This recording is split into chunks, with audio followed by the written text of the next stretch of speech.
Oke, assalamualaikum warahmatullahi wabarakatuh. Selamat pagi, semangat pagi Pak Edi, Waalaikumsalam. salam sehat.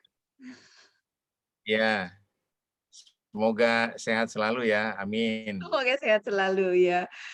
Pak Edi, I'm very happy to have you again here ya. Aduh senang sekali.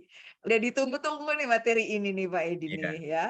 Kita bakal ngebahas tentang iya krisis tuh yang ada di situ tuh, crisis communication. Sudah saya panjang langsung nih. Ini penting banget soalnya ya. Eee Promo iya sedikit tentang buku ini, buku yang terbit, 2019 dan 2020. Mudah-mudahan nanti ada lagi perbaikan untuk, apa namanya, revisi atau edisi berikutnya ya. Nah, hari ini Pak iya. Edi, kita akan ngebahas tentang, sekali lagi, aduh ini judulnya nih nonjok banget ya, krisis. Krisis komunikasi, turbulensi bisnis penerbangan. Ini sebenarnya kita nggak mau ngebahas tentang krisis, banyak banget krisis gitu ya. Tetapi yang mungkin bisa dielaborasi tidak hanya tentang ini, tetapi juga corporate-corporate lain ya. Kita tahu Giant juga kemarin ada apa namanya Iya tutup dan lain sebagainya ya. Oke, Pak Edi, iya, please betul. welcome, Iya, silakan. baik, terima kasih Bu Mona. Jadi ini adalah tema yang menarik. Jadi kenapa Ya, judulnya sekali lagi, karena kita pernah membahas soal krisis ini. Jadi, heeh, ya, kita tahu bahwa saat ini betul-betul kalau kita berbicara bisnis, seperti mhm, sebelumnya dulu pernah dipetakan gitu ya, mhm, mhm. itu saat ini dalam situasi yang sangat sulit.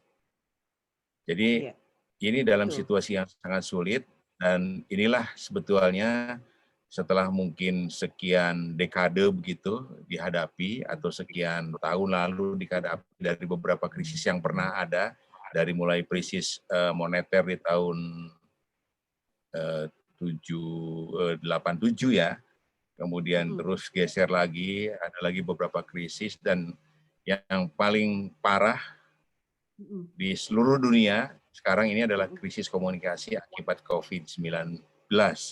Ini betul-betul iya, memukul seluruh bisnis. iya, Tetapi coba kita kasih contoh saja yang sedang aktual saat ini ya. mhm, Jadi yang sedang aktual saat ini adalah bisnis penerbangan. Jadi kita beri iya, judul di sini ada turbulensi bisnis penerbangan. Sebagai iya, beberapa contoh saja, benar iya, banyak sekali yang kena turbulensi ini, jadi bukan mhm, hanya penerbangan tetapi juga apa, seperti tadi Bu Mona sampaikan, mal-mal yang dulu berjaya sekarang juga betul, tidak tahan lagi begitu. Seperti Bu Mona sampaikan misalnya kita menyaksikan sendiri dari beberapa pemberitaan banyak iya, sekali, pusat-pusat perdagangan yang dulu menjadi raja begitu, mhm, sekarang kena imbas. Nah, coba betul, kita lihat apa sih yang ini sulit gitu ya. Jadi kalau, ini hanya, mengingatkan kembali tapi, datanya mhm, sudah mhm, diperbaharui, kita mhm, lihat, sekarang mhm, seluruh negara memang kena, pandemi ini, di Indonesia di semua provinsi. Ini mhm, data 4 Juni sebetulnya, mhm, terkonfirmasi sudah 172 juta, sekarang sudah bergerak lagi, mungkin mhm, sudah mendekati angka 180 atau 185 juta. Di iya, nasional di 4 Juni posisinya masih 1,8. Kita mhm, tahu bahwa akhir-akhir ini setelah tanggal 4 itu, mhm, di beberapa kota ini iya, melonjak, COVID betul, ini dan diperkirakan ini adalah imbas dari Idul Fitri kemarin libur dan mhm, ternyata perkiraan-perkiraan para ahli bahwa setelah sekian lama berlalu dari libur, panjang Idul Fitri itu mungkin beberapa lama kemudian atau beberapa pekan kemudian baru mhm, kita ketahui, mhm, jumlahnya ternyata meningkat cukup tajam. Nah, ini mhm, semua menyebabkan ekonomi tidak bisa bergerak, kan begitu. Ini menyebabkan mhm, ekonomi tidak bisa bergerak di Kalau kita berbicara ekonomi tidak bisa bergerak, berarti kan bisnis tidak bisa bergerak akibat Betul. COVID-19 ini. Yang menjadi sulit juga, ini bukan hanya terjadi di beberapa negara begitu, tapi ini terjadi di semua negara. Sehingga Mhm, hal seperti mhm, ini tekanannya menjadi sangat luar biasa, menjadi sangat mhm, besar. Kita tahu mhm, bahwa aspek-aspek kehidupan juga banyak sekali yang terkena, mhm. dan salah satu yang saya pikir sangat terpukul itu adalah yang tadi menjadi judul, industri Mhm. penerbangan yang sangat Betul, terpukul. Bukan hanya di betul, Indonesia, tetapi juga di seluruh dunia karena ini memang betul. merata. Kita lihat beberapa data di lembar berikut Mhm, untuk bisa kita pahami mungkin. Ini, mhm. nah kita sekarang mengingatkan kembali aja mengenai pengertian krisis ya. Jadi kalau kita Mhm. Kita berbicara, bahas di buku kita ini ya Pak Edi ya? iya ini di buku sudah pernah dibahas, di pembicaraan Iya, yang sebelumnya sudah pernah kita bahas. Cuman ini hanya ingin mengantarkan saja betapa iya, sekarang krisis ini menciptakan iya, satu satu tantangan yang sangat besar karena diperkirakan COVID ini kan dulu orang berpikir akhir 2020 bisa selesai, ya kan? mhm, Sehingga 2021 proyeksi ekonomi semuanya optimis,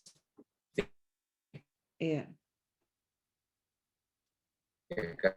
Nah, di tahun 2021 faktanya iya, sampai dengan pertengahan untuk pertumbuhan ekonomi juga besar karena memang tadi peristiwa-peristiwa yang menyertainya dalam konteks pandemi ini sangat luar iya, biasa. Jadi kalau mhm, Argenti, saya kira kita udah paham semua tentang krisis iya, ini, bahwa yang namanya krisis itu adalah bencana besar dan saya pikir inilah bencana besar bagi umat manusia yang luar biasa ya dirasakan semuanya. Tidak ada yang tidak merasakan ini. Semuanya iya, merasakan, terdampak, semuanya betul, berdampak, iya, semuanya terpengaruh gitu ya. iya, mhm, Nah, jadi kita paham bahwa ini faktornya krisis itu kan ada yang karena faktor alam, tapi ada juga karena faktor kesalahan manusia. Tapi kalau kita berbicara pandemi, ya sejauh mhm, ini kita belum mendapatkan data terbaru, tapi data terbarunya ya mhm, pandemi adalah faktor eh, faktor yang tidak dibuat oleh manusia ya, faktor alam. Dan iya, ini luar biasa saat krisis ini. Salah satu yang kemudian menarik begitu, mhm, mhm, ini eh, di saat krisis kita paham semua di buku juga mhm, dibahas bahwa dalam saat mhm, krisis salah satu yang juga berperanan sangat penting adalah bagaimana komunikasi ini bisa mhm, di manajemennya dengan baik kan begitu salah mhm, satunya. Tentu saja bukan mhm, satu-satunya karena faktor mhm, krisis ini faktor faktor ekosistem ya, dia satu kesatuan. Jadi mhm, hanya dalam konteks buku ini atau dalam konteks diskusi ini, kenapa komunikasi pegang peranan penting? Karena tadi kalau kita berbicara korporat, ya kesalahan respon atas sesuatu yang terjadi akan berdampak besar terhadap reputasi korporat. mhm. Ini luar biasa. Nah, coba kita lihat ya. Kita tahu Mhm. bahwa krisis juga Next di ya, tengah-tengah krisis juga ada peluang. Ya next, betul, ada peluang, mhm, tetapi tetap saja peluang itu tidak tidak apa tidak bisa mendorong untuk semuanya tumbuh secara bersama-sama. mhm, Nah, sekarang apa sih yang harus kita hadapi dalam situasi yang sangat sulit ini? Jadi mhm, eh, Antonison ya di 2008 iya, menuliskan bahwa prinsip-prinsip mengatasi krisis setidaknya ada 5 yang perlu menjadi perhatian. Saya kira ini tepat sekali, selalu berasumsi bahwa skenario terburuk pada kasus yang terjadi. Pandemi ini ya skenario terburuknya ini harus betul-betul kita perhitungkan dan inilah yang selalu terjadi. Jadi kalau kita pada awal tahun 2021 optimistis, pandemi akan melambat begitu, tetapi di beberapa negara dan termasuk di Indonesia malah meningkat begitu. Jadi memang tidak sama sekali tidak dalam kontrol, jadi akan sangat sulit begitu ya. Nah, yang kedua, kalau berbicara korporat ya memiliki rencana, ya pasti dalam situasi krisis semua korporasi mempunyai planning bagaimana supaya krisis ini tidak berdampak terlalu besar terhadap bisnis. Ya, tidak terlalu besar terhadap bisnis, termasuk pengurangan jam kerja dilakukan, termasuk pembagian kerja, berapa persen yang di kantor, berapa persen yang bekerja di rumah, kan begitu. Lalu bagaimana harus taat terhadap protokol kesehatan, itu kan bagian dari rencana.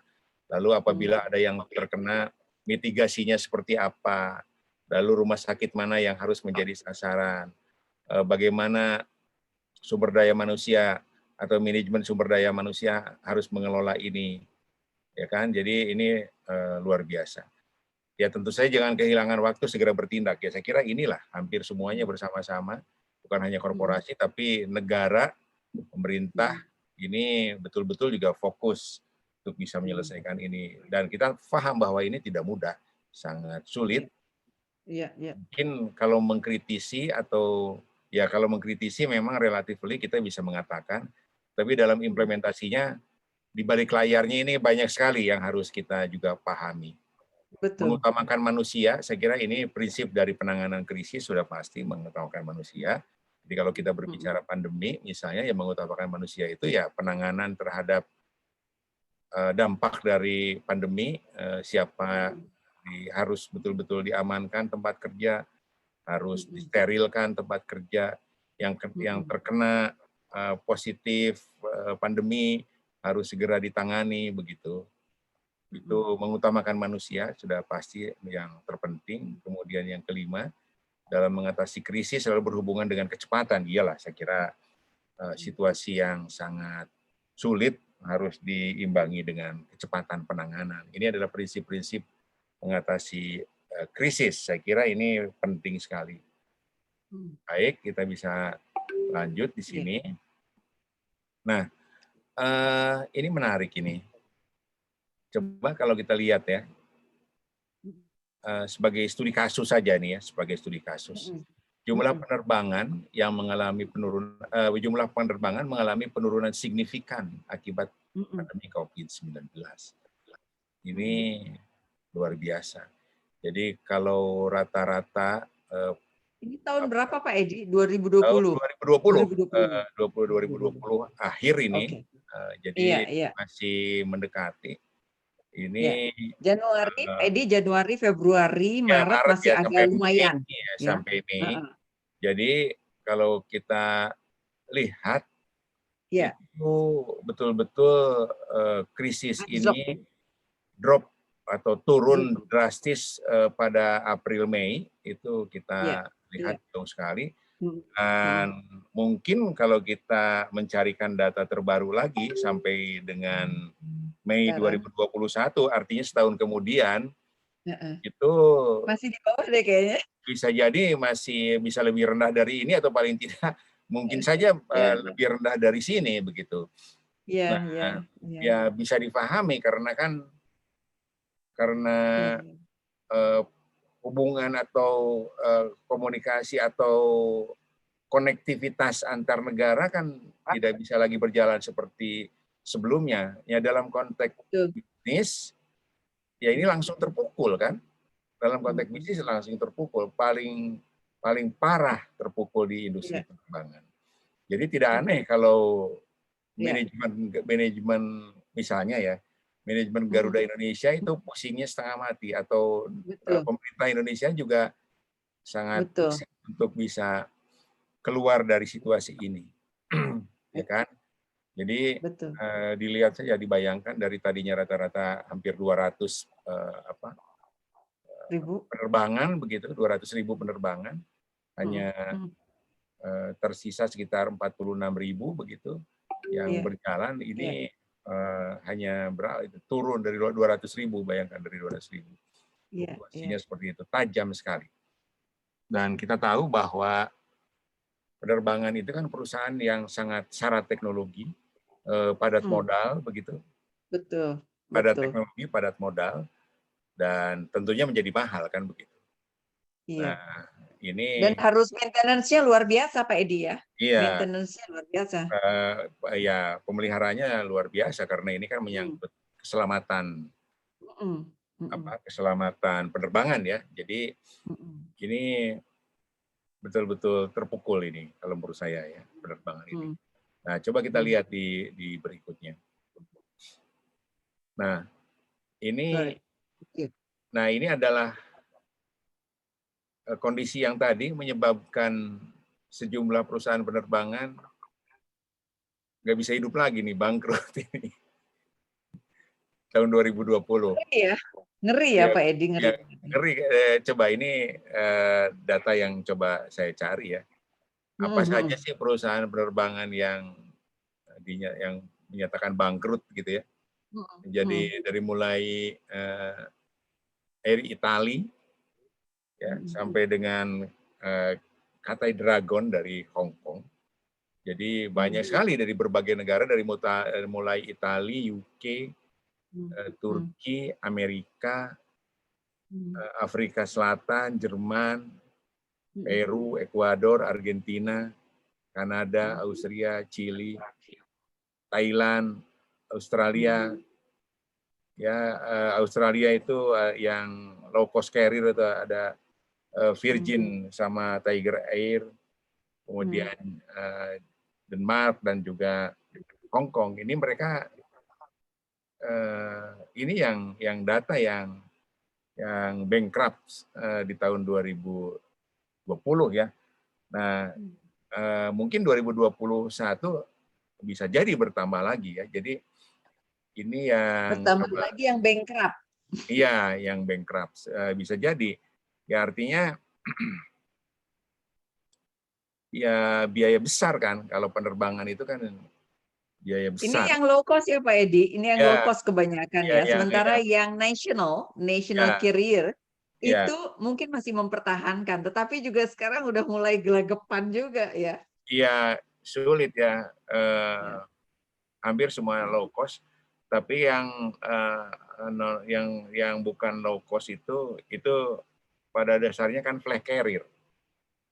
Betul, Pada betul. dasarnya penerbangan yang dimiliki atau Negara. penerbangan yang membawa bendera negara ya. Iya, Jadi di tengah-tengah kesulitan mereka masih mencoba bertahan. iya, iya. Ya, mencoba bertahan karena mungkin di situ banyak hal yang dilakukan, apa-apa Iya, saja yang mereka ambil jalan keluar untuk bisa terus terbang begitu ya. iya, iya. Jadi kalau kita lihat pernyataan para pengambil keputusan tentang penerbangan yang flag carrier yang dimiliki negara ini, Garuda Indonesia misalnya, itu ada beberapa hal yang diambil langkah ya kalau kita lihat di pemberitaan-pemberitaan. Misalnya fokus ke penerbangan domestik gitu. Ya kan? Merampingkan jumlah pesawat ya. Mungkin pesawatnya jadi tidak terlalu banyak.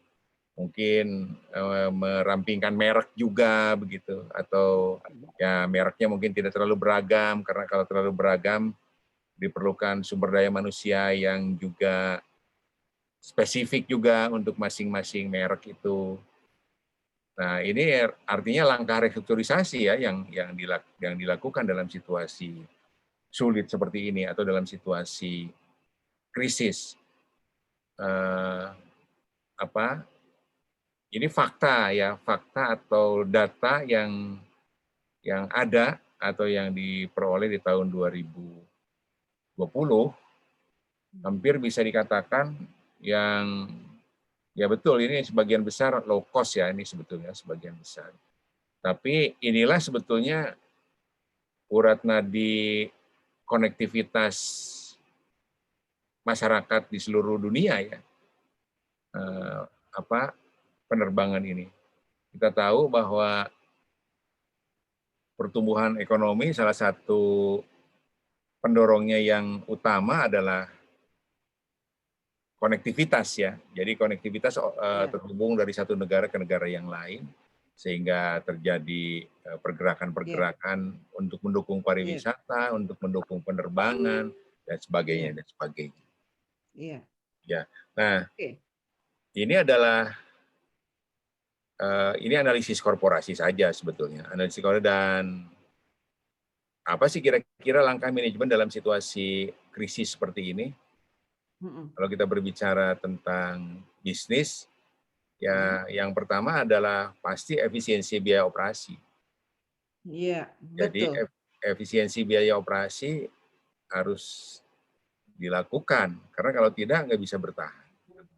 Betul. Ya mungkin pemotongan, ya salah satunya yang kalau kita dengar bukan hanya di Indonesia, misalnya pemotongan gaji karyawan, yang mungkin tidak dibayar 100%, pemotongan gaji manajemen perusahaan itu sudah pasti lah, pengurus perseroan sudah pasti dari mulai dewan komisaris sampai dengan direksi. Yang juga sedang dibahas atau muncul beberapa waktu yang lalu, kita mendapatkan informasi melalui berita bahwa misalnya pemegang saham Garuda itu akan mencoba merestrukturisasi pengurus perseroan, misalnya jumlah orang komisaris dikurangi, jumlah direksi dikurangi, misalnya. Ditawarkan juga pensiun dini, kan begitu. Ya. Betul. Jadi itulah langkah yang tidak bisa tidak dilakukan, meskipun tidak mudah. Misalnya kalau untuk pensiun dini, tentu saja ada beberapa yang harus disiapkan, apakah itu bisa dipenuhi atau tidak bisa dipenuhi, kan begitu. Tantangannya. Kalau kita berbicara efisiensi biaya operasi, banyak yang dilakukan. Yang paling tahu tentu saja manajemen masing-masing korporasi.